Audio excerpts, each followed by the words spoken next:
Donald, how are you? It's good to see you. It's good to see you too, and it's great to be on here. It's good to be back. Wow, so much happening everywhere. And I think a lot of wins, but there's still a lot of work to be done. So here we are. What can I say? Well, we're not getting home runs, but we are getting on base with a lot of these rulings that I'm seeing coming out, So we're advancing slowly. I would surely like to see a home run and things kind of fall away, but they're going to fight us tooth and nail all the way to the end. They are. Although I did see Fauci's assistant, one of his advisors, was charged criminally in the United States today with providing false information about the origins of COVID. What exactly he did, I don't know, but it was something to do with hiding the fact that COVID was potentially made in a lab. It was a lab leak. Isn't that interesting? I And he's wonder. I mean, you can you've just indicted every single health officer in across Canada, in my opinion. I mean, well, and what are we doing? We're giving them the orders of Manitoba and the orders of Canada for their murder of 17,000 Canadians, in my opinion. exactly, exactly. But it's we know that there's a lot at stake. There's billions and billions of dollars at stake. There are thousands of people who participated in what really was a criminal act throughout the world, and they're hiding it. They're hiding the injuries. They're not acknowledging the bodies. But once in a while, we get a little break. I'm not sure that we're going to see any tsunami of criminal charges, but there should be. And more's the shame. Well, they could be against us too. I don't know if I ever told you the story, Donald, about how we actually wrote a report and an indict and named people that we thought should be investigated, and we delivered it to the Winnipeg police, and the Winnipeg police thanked us and told us what a great report it was. And then we asked them, "Are you going to do something about it?" And they said, "Well, nobody signed this, and we can't do anything with an anonymous tip." And I thought, what about Crime Stoppers? But be that as it may, I signed the report and we resubmitted it to the City of Winnipeg Police. And then they said, well, we can't accept this report because Ken Drysdale is not a resident of the City of Winnipeg, so he can't make a criminal complaint in the City of Winnipeg. So then we had two ex-police officers sign it, and then it just went away. So I don't know. In my opinion, the police are guilty of criminal negligence, or I know there's a special word when police don't do their duty. I don't remember what it is. Certainly you know what it is. Well, it would be neglect of duty, but this is more than neglect of duty. Yeah. It would be obstruct justice, and that Yeah, would be a criminal offense. Yes. absolutely. And of course, in England, it has now been proven, and they have, I mean, it's going wild there. They had every chief of police in England meet and decide that they would not accept any criminal complaints for that class of offense, anything to do with COVID. Didn't matter. Okay. So that's a criminal conspiracy to obstruct justice, to obstruct police. And of course, we know what they did to Detective Helen Grus in Ottawa. And that wasn't just about her, that was a lesson, a message to every police officer in Canada. You try and investigate any potential connection between the injections and any deaths, and we will destroy you. We will destroy your career. We will even target your family. Yeah. And the province of Ontario went far enough to change the Police Act after her charges so that a police officer cannot institute a criminal investigation without approval now. That's right. They just tossed 190 years of law and Peel's principles and concepts, anti-corruption concepts, established 190 years ago for the autonomy of police and the independence of police. And now they have put it in law that no police officer can initiate a criminal investigation in Ontario, think about that, without permission. Now, if they stumble across something, they're allowed to do it right then, and then they have to get permission retroactively. But as far as, sitting down the block with that a coffee at 1 a.m. and watching that bar that you suspect is fencing stolen goods, no, that's criminal investigation. You need permission. And sorry, it's the mayor's brother. Well, I shouldn't be laughing, but you can't, Donald, I don't know how much of the beginning part of our Zoom call you saw, but it's like a clown world almost with a lot of these things, from the policing to the courts to the medical profession to municipal government. Like I don't know what the heck is going on, but none of these groups are representing who they're supposed to be representing or serving. Look at Sean Hartman's case, Yeah. Dan Hartman's case. Son Sean just wanted to play hockey, got the injection, and it killed him. And the Ontario courts have found that the government and government officials have no duty of care. What? Yeah. They can do anything, and they are totally not able to be held responsible for any of their actions. They have no duty of care. They can recommend, they can mandate that your son be injected with an experimental injection and die and have absolutely no consequences. That's the court in Ontario. Well, you're right. And it's more than that, actually, in Alberta. If you remember the case of oh my goodness, my mind just went blank. The young lady that passed away because they wouldn't give her a transplant. And there's still an instruct Leslin, was it Leslin? No, not Sheila Leslin. Annette she Lewis.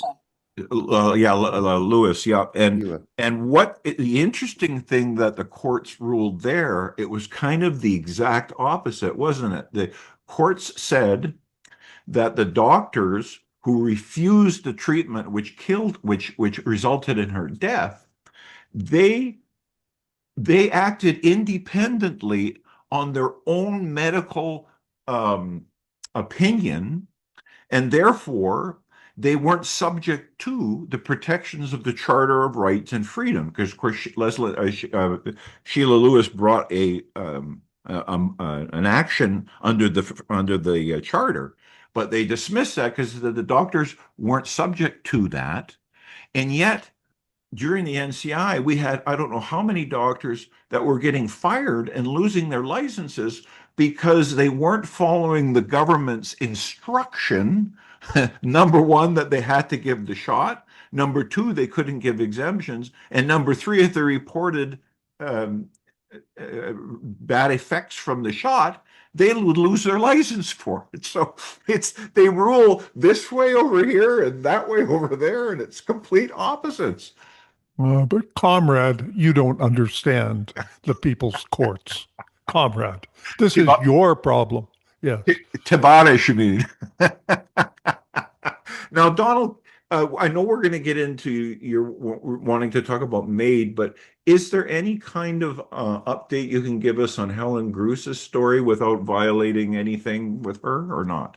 Oh, sure. Well, first of all, the big news is the documentary is ready to roll, and it's going to be launched. I think there's going to be not quite sure of this, a private showing or a opening showing in Ottawa just before the end of just before her trial goes back. She's I think it's May 18th. Could be wrong on the date. I'll update you about that. And there's 3 days scheduled for her sentencing. Now, this is the longest, most expensive police trial in Canadian history, and I looked. They've spent $1 million at least. I think her defense legal fees must be $500,000 at least. The union has failed to give her any assistance at all with her legal fees. Now, the Ottawa Police Union has previously paid the legal bills for officers charged with on-duty rape, for taking bribes from tow truck drivers, for beating people up. But the union has a problem because they joined in the call for the mandates. So they are potentially liable. I think they should. And by last count, now this is only internal information. Somebody has told me it's not Helen. It's I have other sources in the Ottawa Police, but there are at least, so I'm told, six officers who were six personnel, including officers and some civilians, who were severely injured by the mandatory jabs, and they suspect two deaths on top of that.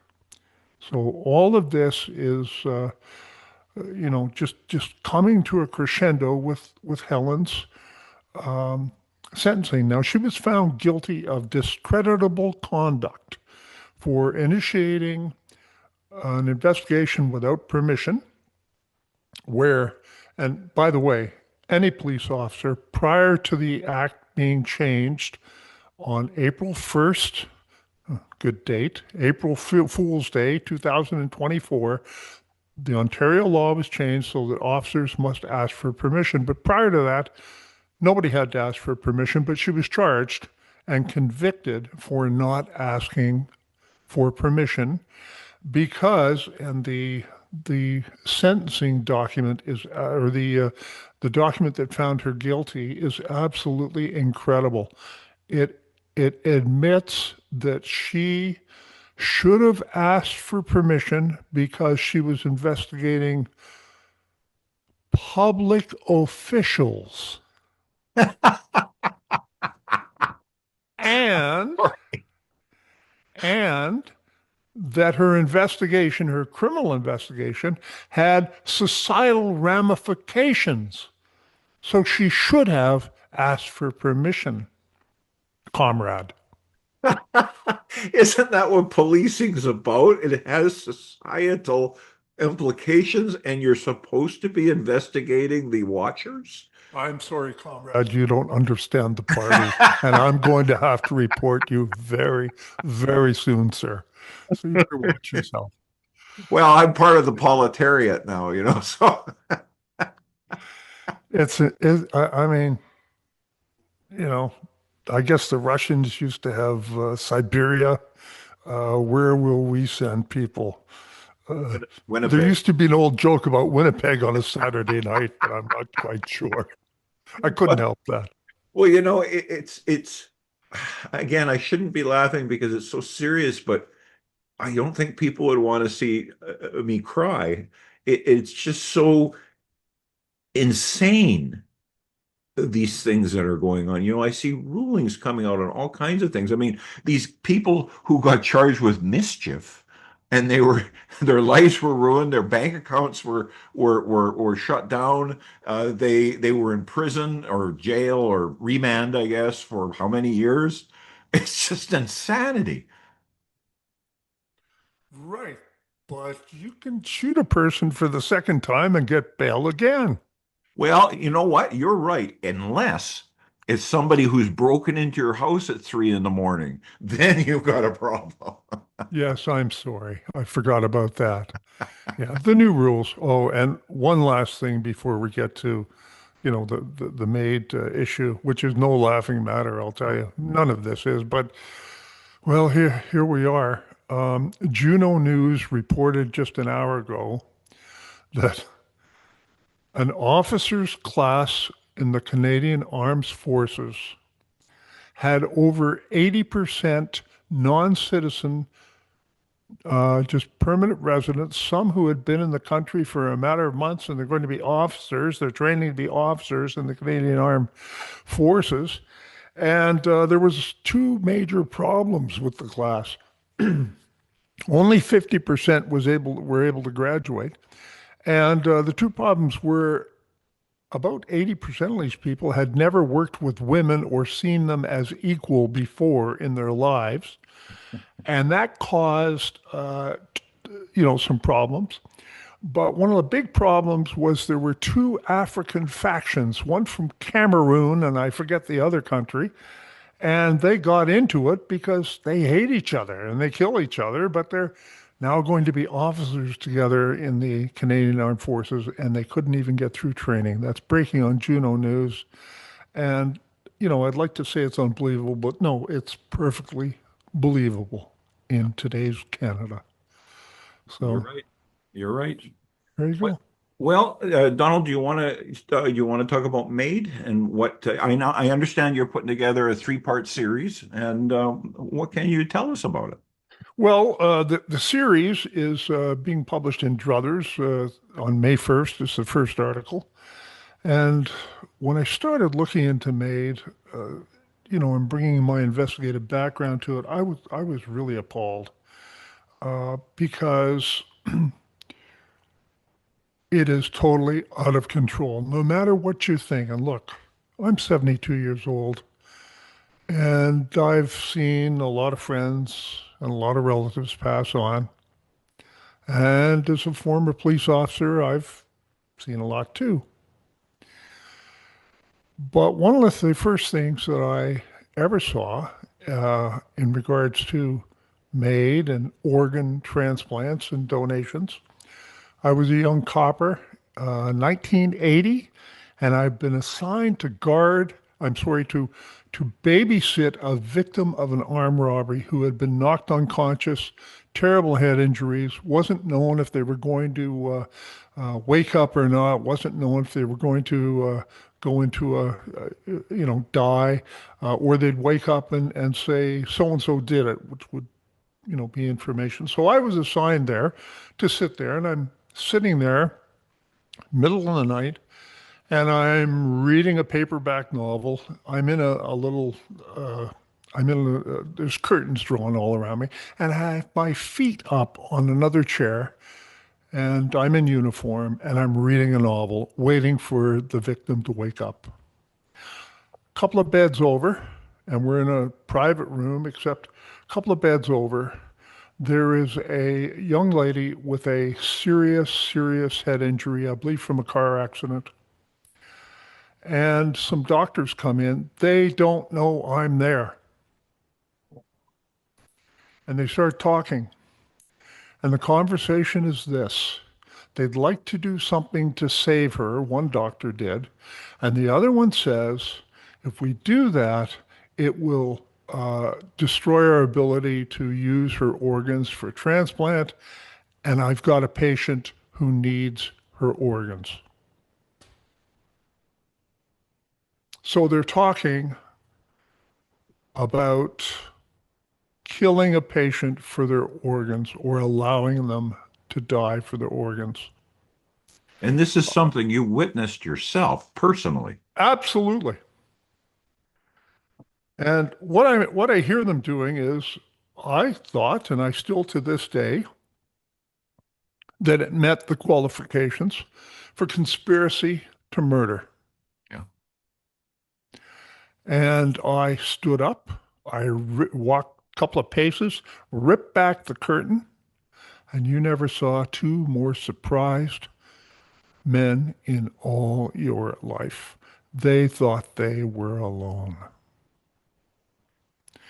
Well, I came about, an inch away from actually arresting them. I got their names. I got her name. I got on the phone. I called my station. I told them what I had done. I wanted the homicide involved. I called homicide. And I also called the father of the young lady who came right down. I mean, he had been babysitting her and, she just got to sleep. And we went home. And this is what happened while he was away. So he came right back down. That saw me ending up within a week in a meeting with the chief and one of his deputies and the inspector in charge of homicide. And we discussed the whole thing. And it was the Crown was heavily involved too. And the Crown said that there was no likelihood of a conviction. I didn't agree. I wanted them to be charged. But at that point, I'm a junior officer, and that's it. And then the the end of that story is this: in 3 weeks, she went home. Oh my goodness. Okay, so that was in 1980. I went home that night. I ripped up my organ donor card. I've told this story for decades. All my family's ripped up their organ donor cards and tried to make sure that you're not on any list. Although I'll tell you, it's difficult these days because they put you on it when you go to the motor vehicle bureau. And renew your driver's license or your health card. They say, "Oh, do you want to be an organ donor?" I said, "No." And she clicks whatever you click. You never get a receipt. What's in the computer? I don't know. That's another thing I'm following up on. So maybe people should try and make some inquiries as to whether somebody has volunteered your death or not. Hmm. So that's a little thing, something that happened a long time ago. And in 2005, I did a story and an investigation. I followed up on a BBC investigation. I was down in Barbados doing some undercover work and everything. And what the story was that young women in the Ukraine were paid to become pregnant. And then, like at 9 months, 8 months, their baby was aborted.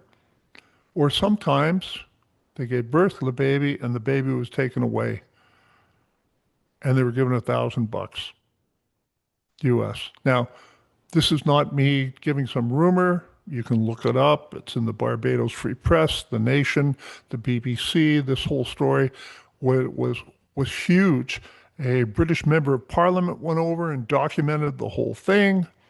And they had a stem cell clinic in Barbados. So I was in Barbados and I did some research there where the government had partnered with this body parts industry. That was in 2005.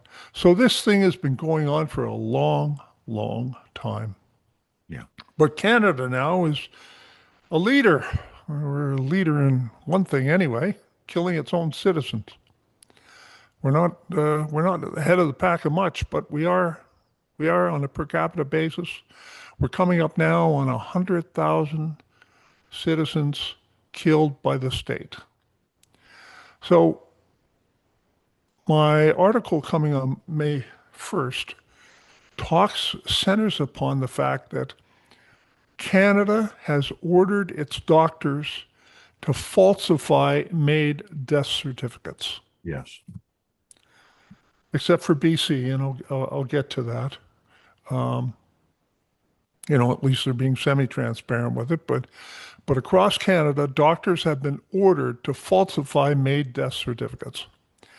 And the other thing is that the government system to euthanize Canadians, it's running into problems with the language of killing.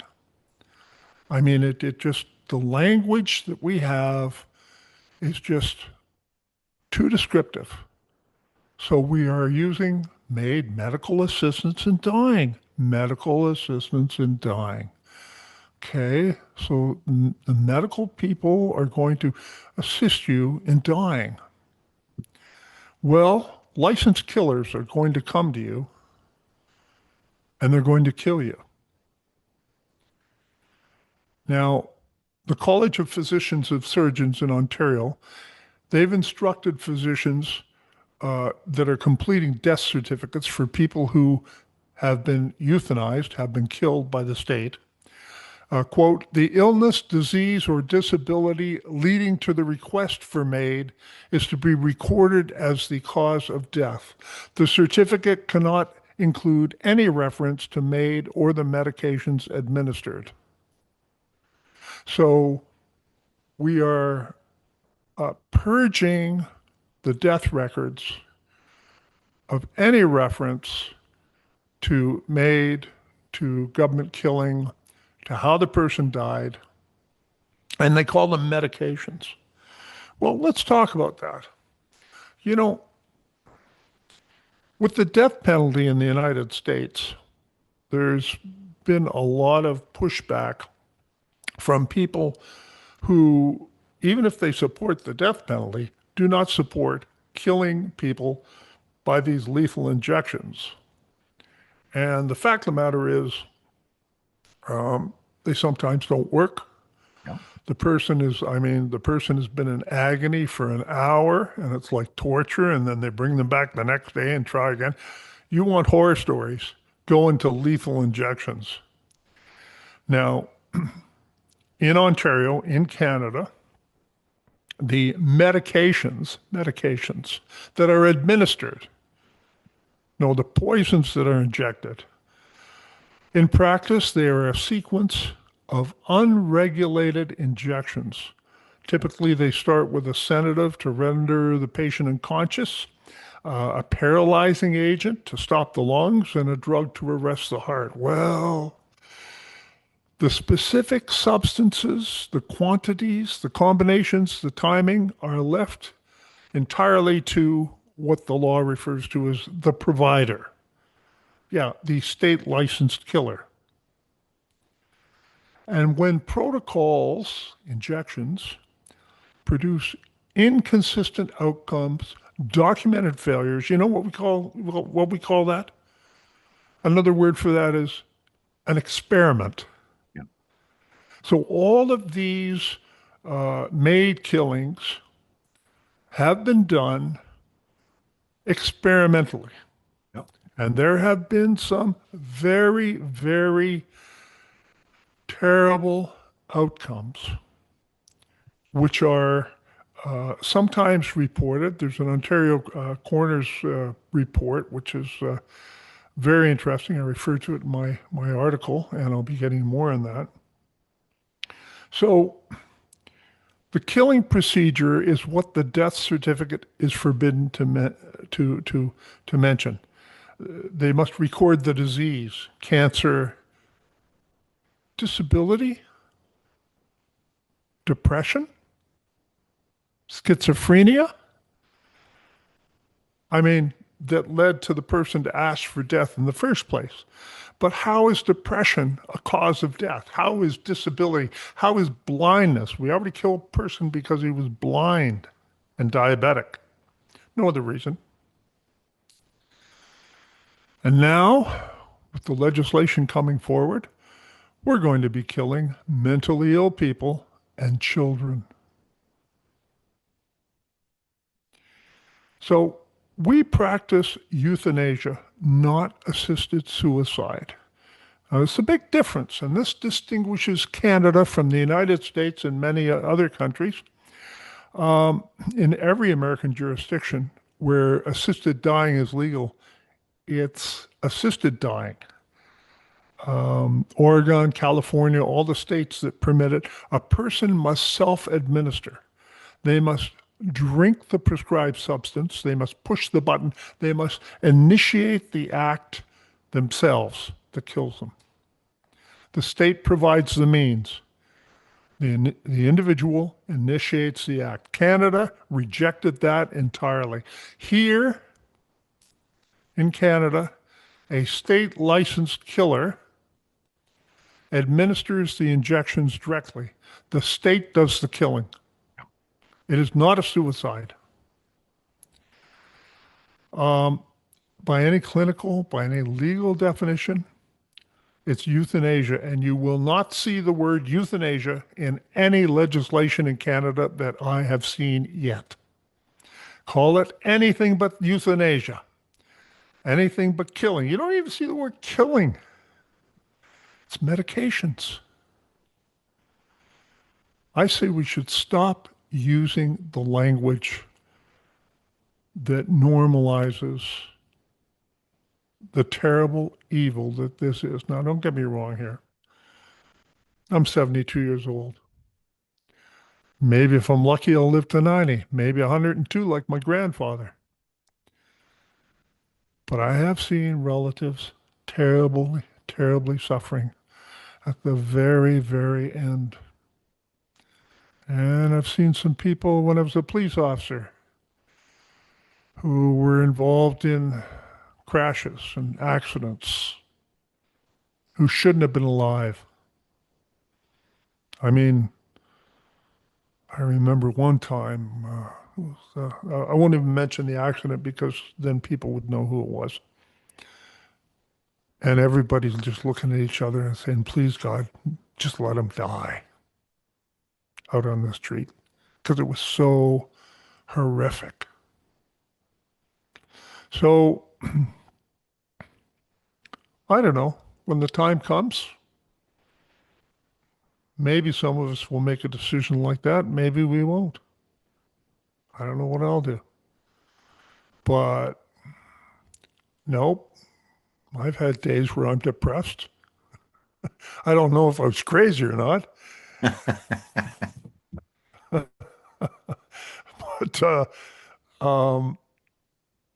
we're going to give children, we're going to kill children. We're going to kill people who are depressed.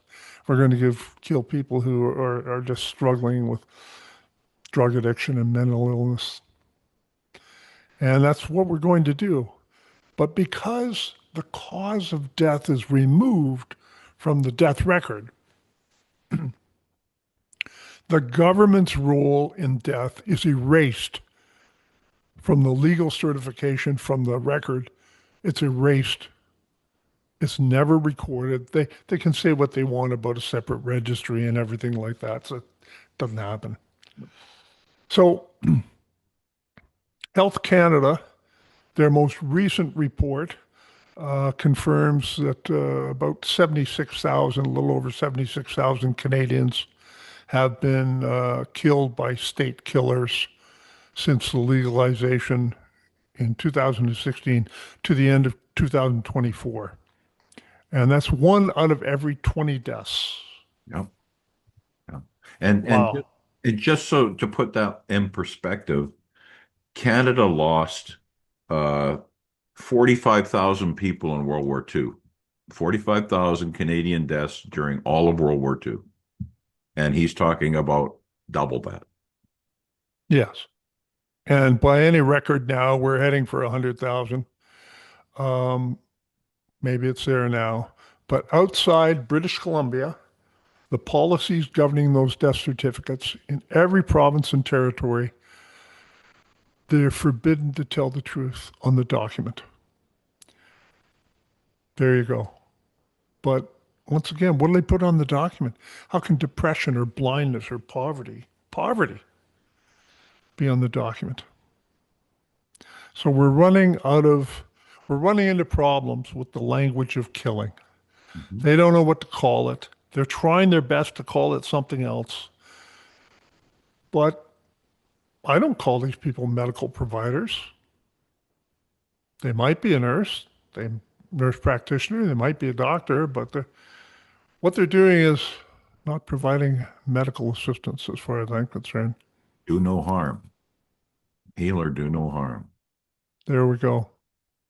Now, So go ahead. I was just going to say, Donald, apart from evil, what do you think the motivation is? And maybe it's just evil, but is there another motivation like cost involved here? Profits? Oh, yeah. Oh, yeah. So um, in 2020, Canada's parliamentary budget officers calculated that MAID saves the federal and provincial governments more than $149 million annually. So they know exactly what each death is worth to the Treasury. Yep. Now, that does not include the profits from organ sales.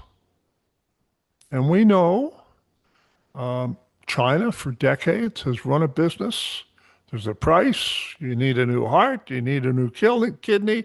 We have a prisoner just waiting for you. And my time investigating the Ukrainian baby factories and the body parts industry. This is millions and millions, possibly billions of dollars worldwide. So just on the cost savings, disability support in New Brunswick is a lousy $705 a month. If our fellow citizen gets injured at work, injured someplace, they're born disabled, we give them $700 a month. And 70% of Canadians who need palliative care cannot access it.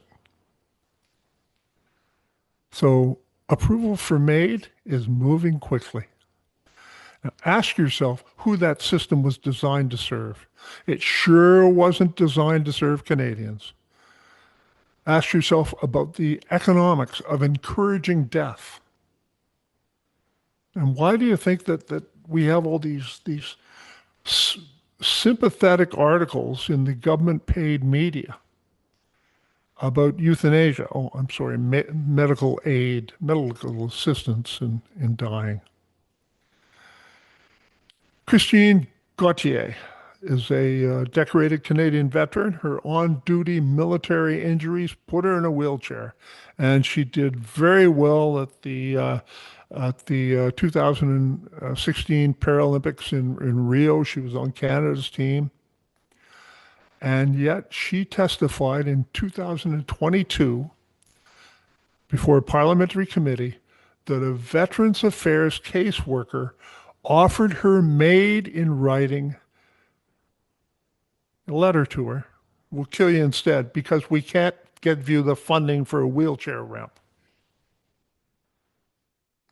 And her quote was, I have a letter saying that if you're so desperate, Madame, we can offer you MAID. I can't believe you will give me an injection to help me die, but you will not give me the tools I need to help me live. A wheelchair ramp.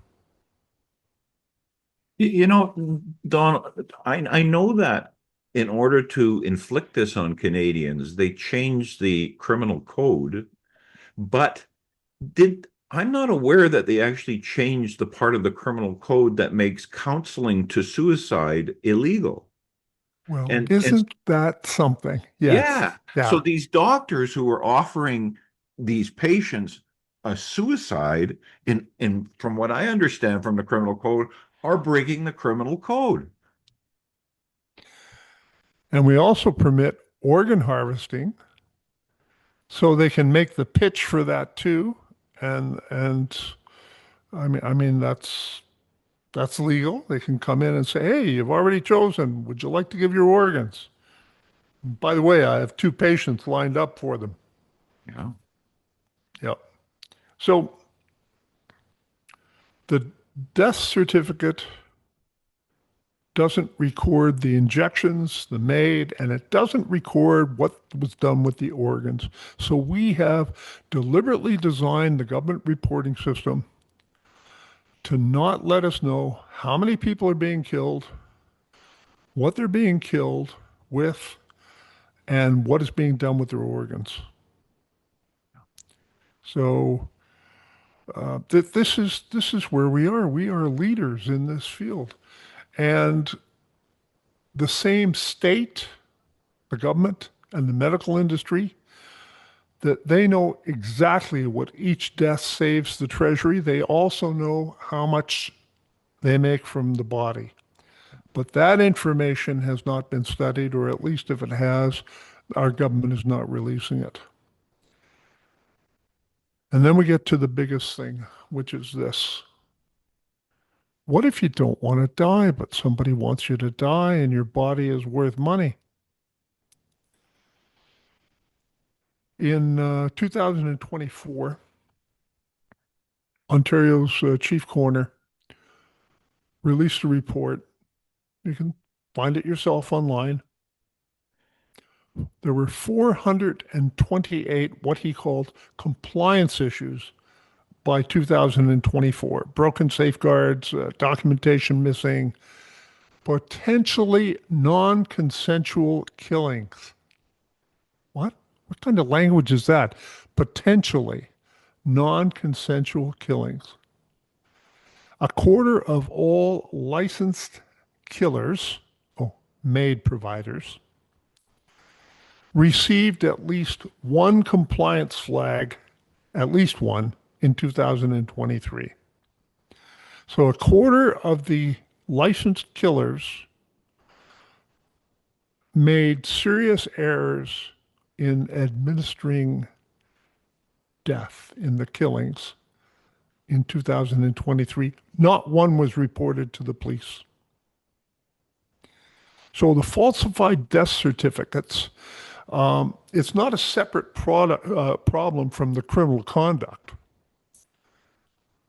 It is the mechanism that makes the criminals unaccountable and the criminal conduct invisible. No injections on the record means no crime on the record. And that's the way they've structured this. And if you don't find that sinister, well, I don't know. I think that's pretty sinister. One of the people mentioned in the Ontario Coroner's report, he referred to her as Mrs. B, like B for Bravo, or Best. Mm. Could have been me, could have been you. Elderly in her 80s, and she told the assessors, the people who judge whether you're going to be killed or not, that she wanted palliative care. She cited her faith, and she withdrew a previous consent for MAID. One clinician wanted to re-interview her, and that was refused.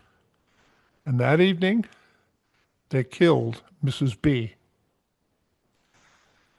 Her death certificate records her illness, not her withdrawal of consent, not the locked door, not which injections killed her, not who did it, and certainly not can you imagine the desperation and the pleas of an old woman who's changed her mind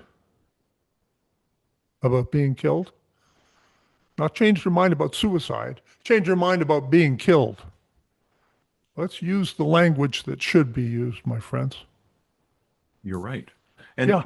Donald, having been a police officer and just been on the earth for 72 years, I think you said, you understand probably better than most of us the situation when you have an unbalance of authority. And what I'm talking about, you made me think about it when you talked about Mrs. B. You've got an elderly person who's alone. Maybe they've been locked up with a COVID lockup. Maybe they can't get their hip replacement surgery and they're in pain. And now you have a doctor who's certainly at a different level of authority and is now pushing them or offering them and talking about dying, about killing them, about euthanizing them. And that's an extremely risky situation when you have someone with authoritative power over someone else. And now we're expanding it to mental illness and children.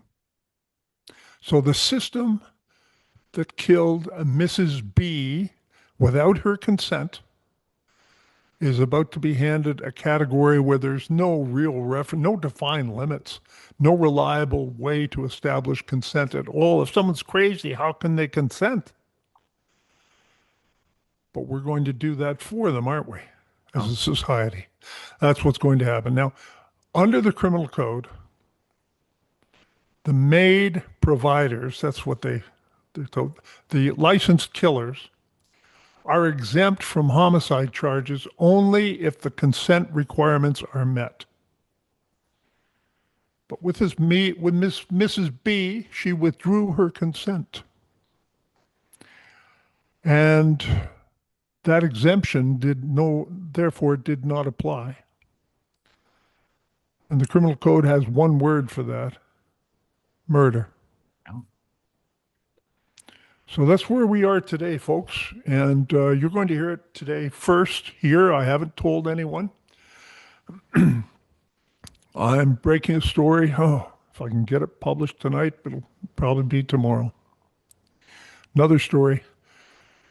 An Ontario provincial police officer, a staff sergeant, has sworn evidence and filed an affidavit in the case of a 102-year-old Ontario man.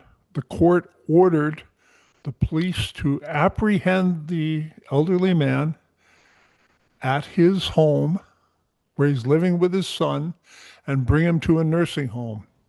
It's a family fight.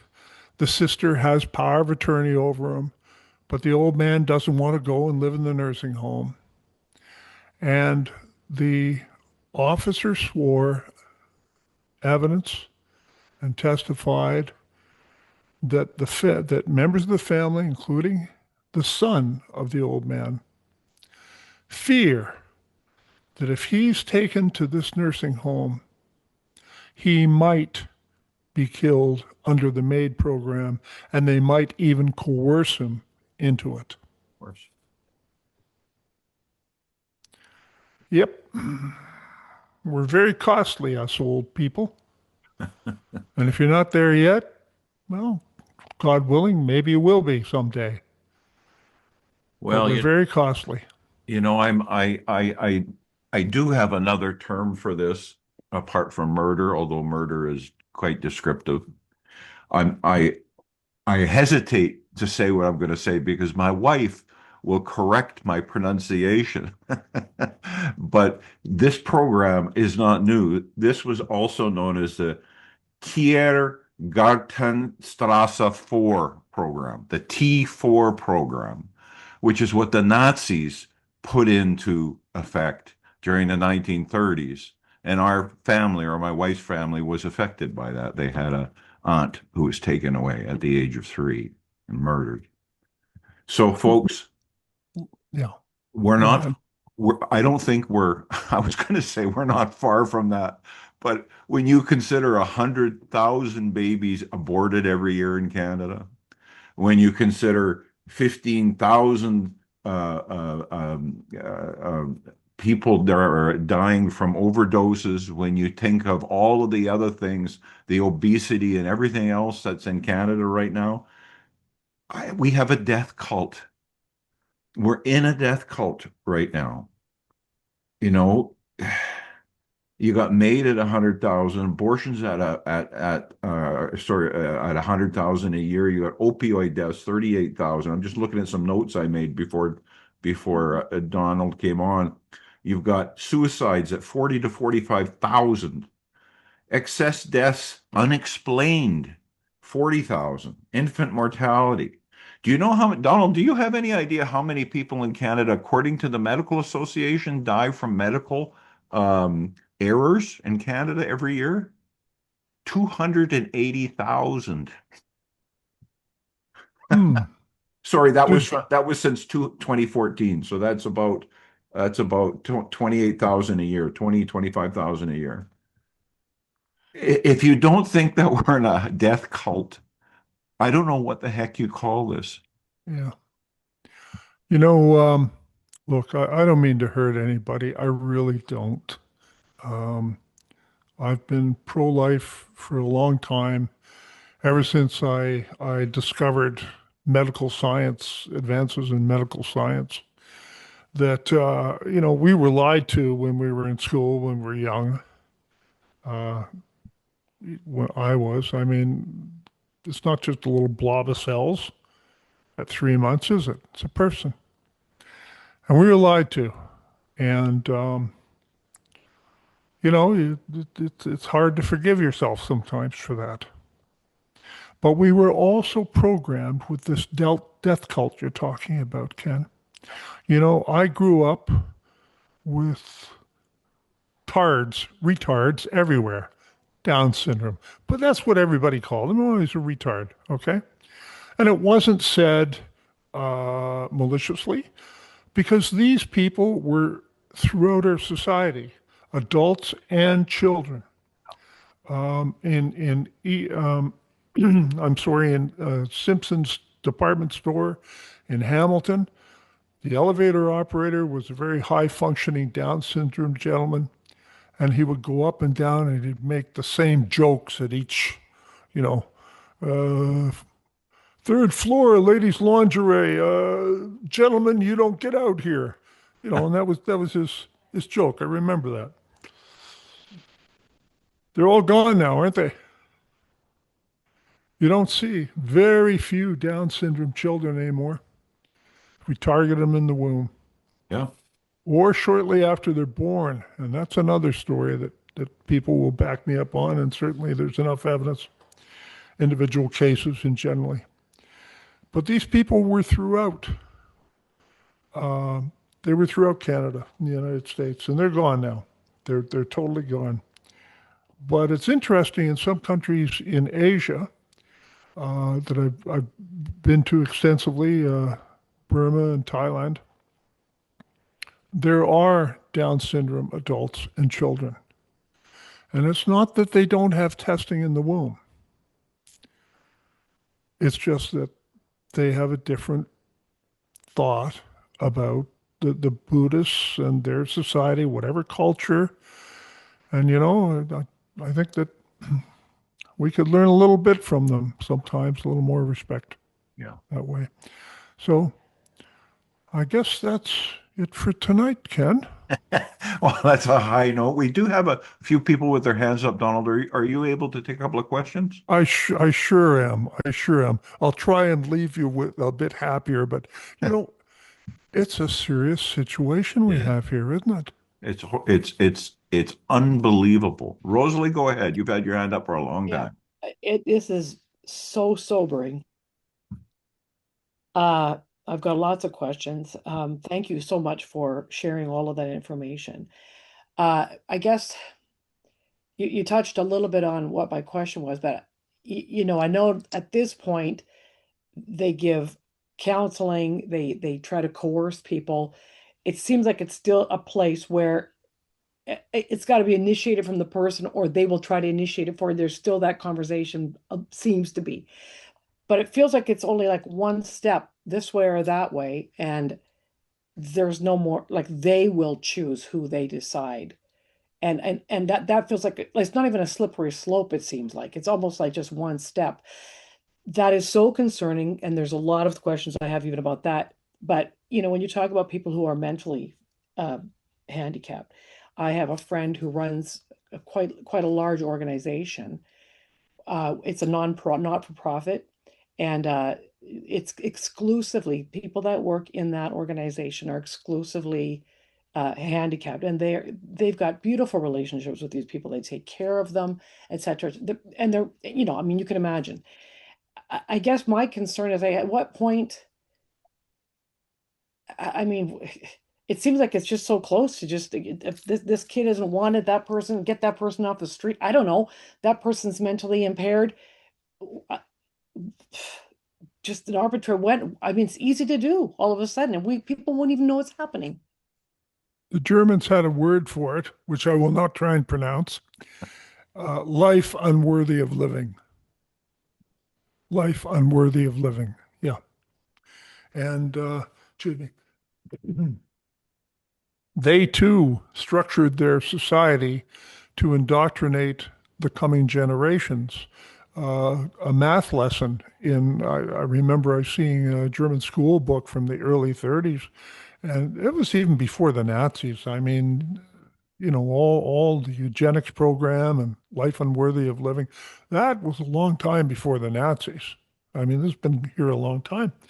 But the program was, it takes so much money, so many marks to support one imbecile, one retarded person. And the number of the budget is like this. How many gifts to newly married couples could we give if we eliminated having to support the mentally retarded? And that was the math lesson. Well, I would say to you that CBC and all sorts of places, the media, they're giving those lessons every day to children and adults. Wow, they really are. Wow, that's hard. Uh, It's just like stunning to think that that's actually happening. sure. I mean, have you ever seen an article about MAID, call it euthanasia? Have you ever seen them illustrate in any of these articles? It's always pro, pro, pro. They try and appear like they're balanced, but they never tell you that some people struggle for 45 minutes being tortured until they die. Mhm. Yeah. James, you got your hand up. Go ahead, James. Yes, Donald, thanks again for joining us tonight, sir. You are a wealth of knowledge. I want to take you back for a second, if I may, to the duty of care. Dan Hartman's case has been near and dear to my heart for the last 6 years, and I'm trying to fully understand duty of care. And if I do, they're suggesting, the government is suggesting that's sort of by a per individual basis duty of care. They don't owe that individual person a duty of care. So then I started thinking, well, couldn't Dan amalgamate his lawsuit with other individuals that are in a similar situation to him and attack them that way, if you will, so that it's a duty of care to the group versus an individual? I'm looking for a loophole to help this guy however I possibly can, and I don't know if that is a loophole. Well, I'm no lawyer. I'm sure that Dan's legal counselor is thinking about that issue and many others. The question is, we're going to the Supreme Court of Canada now.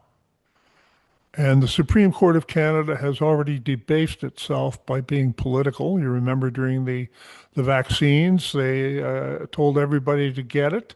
And then during the trucker situation, the Chief Justice of Canada came out and declared it illegal before anyone arrived in Ottawa. And they haven't really given us any good judgments at all. And we have a society and a world that is hiding millions of deaths and injuries. And we know from the evidence that has come forward, the Pfizer papers, other documents, and even some admissions from Health Canada and the CDC, that they knew this stuff was deadly. They knew people who were taking it and the babies, and they knew about all that, and they deliberately lied to have more positive uptake, they called it. Yep. Yeah, well, I call that criminal negligence causing death at the very least, and conspiracy. So I'm sorry, I don't have much faith in our courts anymore. Even with my own personal situation, I don't know how much people know, but at one time I was imprisoned. I spent 63 days in solitary confinement.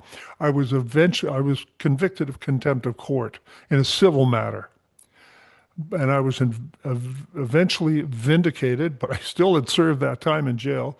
The commissioner of the Ontario Provincial Police swore an affidavit, testified in my favor that 3 corrupt lawyers, named them all, gave bribes to a detective sergeant on the Ontario Provincial Police, and they presented false evidence to the judge who was in on it, who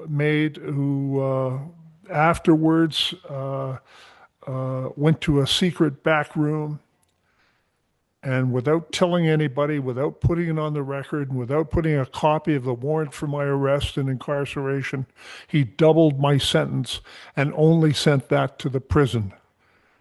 Didn't tell me, didn't tell anyone, didn't put it in the court. So just total corruption. You know, when that happened, I recovered from that. And I decided I would really go hard covering corruption stories. But I still had faith in our police. I still had faith in our courts, and I still had faith. But when the lockdowns came, when community-based police officers overnight turned into thugs enforcing political doctrine, when the RCMP commissioner interfered with a homicide investigation that massacre down in Nova Scotia, to assist the government's political agenda. When the Supreme Court of Canada and the Chief Justice of Canada came out and made political statements supporting the government, I'm sorry. Dan Hartman is going to the Supreme Court of Canada. And I'll chip in, and I pray and I wish us all well. But I have to tell you, folks, I don't think we're going to vote our way out of this. Maybe in Alberta. I don't know. Yeah. David or Vicky, I'm not sure which one of you has got a question. So, actually, more a comment. When people, I've always used to donate blood, and I was signed up with an organ card, and then I realized long ago, decades ago, that the medical system has an unfixable conflict of interest there. And so that's when I was no longer willing to let somebody decide whether an anonymous life is worth the parts. But the other one is that both our mothers were in the final stages, final days of life, and were both given painkiller death. And that's something that is very different. Families around, persons expressed what they want, and there was no MAID program. This is decades ago, but there was no MAID program. But if that person wants to relieve their pain and the system knows, just push the button for morphine, it's a hugely different thing. And I think most of us here recognize that government can't be trusted. Government falsifies stuff. Your falsified MAID death certificates. Those are all consistent with the other stuff we've seen. And it is a horror. And I'm still struggling to help the good side, politically, but I think it's a lost cause. I think you're right, Donald. Thank you. I don't know. The 102-year-old man, Ontario man, that situation, I don't know if you've read any of my articles about that, but it's a family dispute, and it's over the old man's farm, and there's lots of money involved, and people alleging that people made false power of attorney and transferred the farm from the old man's name into the daughter's name without the old man's permission. And the son says, like, she's power of attorney. Put him back in the nursing home, and I fear that not only will they do it, but that she will somehow arrange it. That's a heck of a thing to say about your own sister, but it shows about, as we say, as death nears, there's grief and greed, and it just surfaces. So there's an incredible family battle, but it's not just the family farm at stake now. The guy fears that somebody's going to off him in the nursing home. For sure. Yeah, this is what we've come to now. Absolutely. Well, everyone, we went half an hour. This is a record. We've never gone this far over. I'm glad somebody wasn't screaming at me on this, but Donald, I really appreciate you coming on. We've imposed on you so much. We had asked you to come on for like 35, 40 minutes, and you very kindly have doubled that. So really appreciate that. Thank you so much for coming on. Thank you. I'll try and speak about something happier next time. Okay, folks? And we're looking forward I'm to really seeing not your like druthers this. article. Looking forward to seeing your druthers article. May Yeah. 1st, and Right on. they do great work too. They do. Yeah. Thank you, Donald. You're the best. Thank you, Donald.